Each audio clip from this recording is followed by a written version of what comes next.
What's up for July? The planets at dawn, the dog days of summer, and the teapot points to the center of the Milky Way.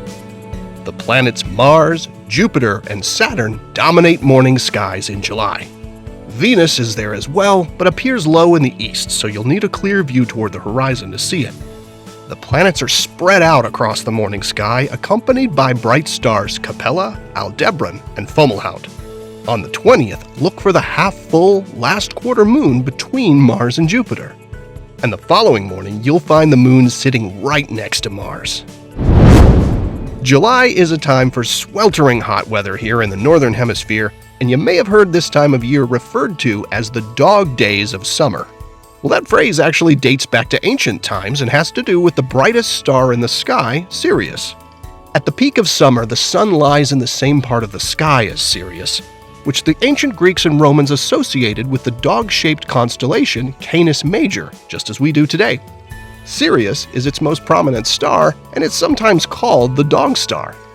In ancient Greek, Sirius means the scorcher, and both the Greeks and Romans believed the blazing bright star's proximity in the sky added to the sun's heat during that time of year, making it even more oppressive. So they called this hot time of year the dog days.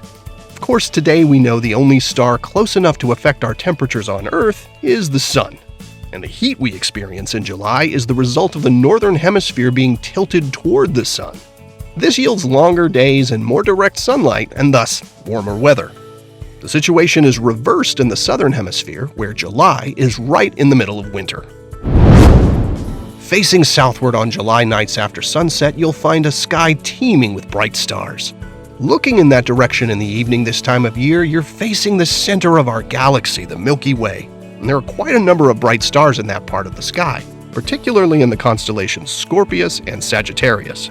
Now, if you find yourself under dark skies, you'll be able to fully enjoy the Milky Way core, densely packed with stars and clouds of dust and gas. It's dazzling this time of year, and it's visible toward the south as soon as it gets fully dark out. But even if you're under urban skies too bright to observe the Milky Way, the group of stars in Sagittarius known as the teapot will help you pinpoint its location on the sky. The teapot is a well-known asterism, or pattern of stars, and like Scorpius the scorpion nearby, once you're familiar with it, it's hard not to see a teapot there in the sky. The galaxy's core lies just right of the stars in the teapot's spout. Over the course of the night, it appears to tilt, as though its spout is pouring out a cosmic cuppa. And under dark skies, the Milky Way appears as a plume of steam rising from the spout. So here's hoping you get a chance to enjoy the Milky Way in July, or at least that you find your way to the galaxy's core thanks to the teapot. Here are the phases of the moon for July. Stay up to date with all of NASA's missions to explore the solar system and beyond at nasa.gov. I'm Preston Dykes from NASA's Jet Propulsion Laboratory, and that's what's up for this month.